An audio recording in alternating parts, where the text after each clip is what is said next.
सुखदेव नगर थाना क्षेत्र के महुआ टोली में जो कुछ हुआ है उसने कई सवाल खड़े कर दिए हैं कि आखिर जो कुछ भी हो रहा है 40 साल से रहते हुए लोगों के घर तोड़े जा रहे हैं और किसी किसी घर में चंद दिनों के बाद शहनाई बजने वाली थी, लेकिन अब वहां घर की दीवारें बिखरी हुई हैं और घर का सामान बाहर रखा हुआ है और अफरा तफरी का माहौल है। ऐसे में सवाल ये उठता है कि आखिर गुनहगार कौन है। जो पीड़ित हैं वो कह रहे हैं कि भाई हमने तो पैसे चुकाए थे। महादेव उरांव नाम के शख्स पर आरोप लग रहे हैं कि उन्होंने पैसे भी सबसे लिए हैं, लेकिन इसके बावजूद जो घटना हुई है उससे लगभग सैकड़ों लोग, इन परिवारों के सैकड़ों लोग सड़क पर आने को मजबूर हो गए। हमारे साथ हमारे सहयोगी राजेश कृष्णा है जो आज वहां गए थे। उन्होंने उस पूरे इलाके का जायजा लिया है और लोगों के दर्द को महसूस करने की कोशिश की है। राजेश जी, आप वहां गए, क्या कुछ महसूस किया आपने? क्या वजह क्या है, आखिर कौन जिम्मेदार है इसके पीछे?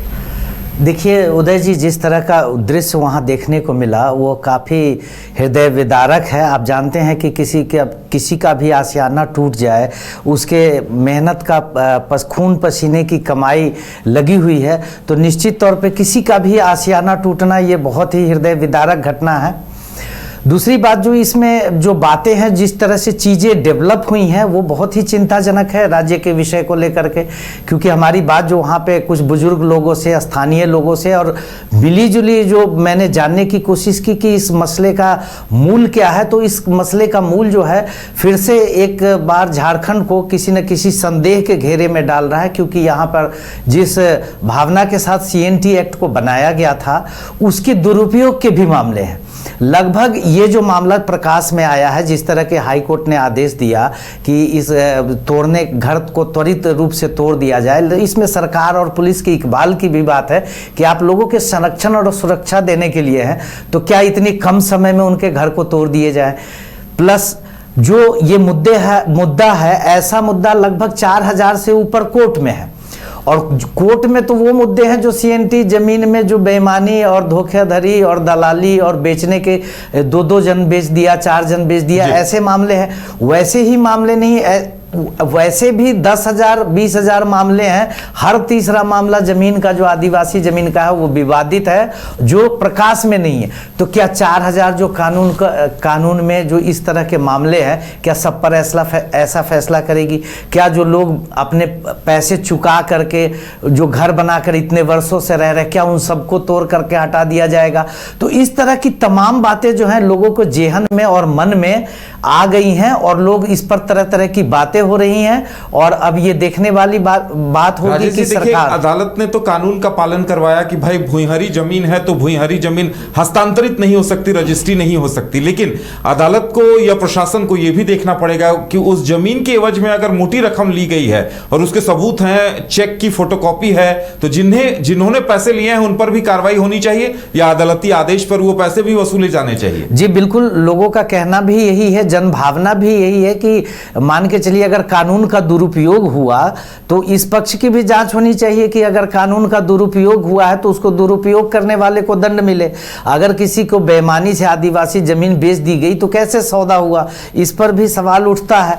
और जिन लोगों ने पैसा चुकाया इस पर क्या हो, तो अदालत के सामने जो ये सारी बातें हैं, सरकार के इकबाल के सामने ये सारी बातें हैं कि किस तरह के डिसीजन इस मामला में आता है। अगर इस मामला में जो डिसीजन आएगा झारखंड के भविष्य और राजनीतिक दिशा और दशा तय करने में उसकी महत्वपूर्ण भूमिका नजर आ रही है। और दूसरी बात देखिए, आदिवासी जमीन जो लोग अब तक धड़ल्ले से लेते थे उनके लिए भी एक बड़ा सबक हो गया कि अगर आप आदिवासी जमीन ले रहे हैं तो कभी भी ऐसा हादसा हो सकता है। निश्चित तौर पर जो कानून है और कानून प्रकाश में है उसका पालन लोगों को करना चाहिए और ये ध्यान रखना चाहिए कि वो अपने गाढ़ी और जो मोटी रकम की कमाई खून पसीने की है वो किस जगह इन्वेस्ट कर रहे हैं, क्योंकि यहाँ पे ये बहुत सारे मामले हैं कि आदिवासी जमीनों को बेचकर लोगों से पैसा ठगने का कार्य किया जा रहा है। तो लोगों को सावधान रहने की ज़रूरत है कि क्योंकि इस तरह का कानून राज्य में है, तो हर जो जमीन, तीसरा जमीन जो विवादास्पद हो जा रहा है उस पर अपने पैसे खर्च करने से पहले जरूर सोच ले, अपने वकील से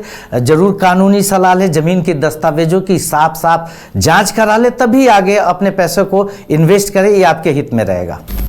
चलिए, हमारे साथ जुड़ने के लिए और जानकारी देने के लिए आपका बहुत बहुत धन्यवाद। तो ये घटना अपने आप में एक बड़ा सबक है कि अगर आप आदिवासी जमीन ले रहे हैं, उस पर घर बना रहे हैं, तो कभी भी ऐसा हो सकता है। लेकिन इस पर प्रशासन और सरकार को भी पहल करनी चाहिए कि आप आगे आए और जिन्होंने पैसे लिए हैं उनके ऊपर भी एक्शन हो, उनके ऊपर भी कार्रवाई हो। जिन्होंने अपने जीवन भर की जमा पूंजी इन मकानों को बनाने में लगा दी, उन्हें कुछ तो मुआवजा मिले। क्या आपके बच्चे स्कूल जाने में करते हैं आनाकानी? तो आज ही उसका एडमिशन कराएं आर का pre school and activity centre में, जहां खेल खेल में बच्चों को पढ़ाया जाता है। एक्टिविटी बेस्ड डिजाइन ये स्कूल बच्चों को सही मार्गदर्शन देने के लिए है तत्पर। इस स्कूल में प्री नर्सरी से क्लास 4 तक की होती है पढ़ाई। बच्चों के लिए पिक एंड ड्रॉप की सुविधा भी उपलब्ध। आर का pre school and activity centre, Ravi Steel, Pandra, Ranchi. Contact 7061802281। Cricket के विश्व मंच पर छा रही हैं रांची की प्रतिभाएं।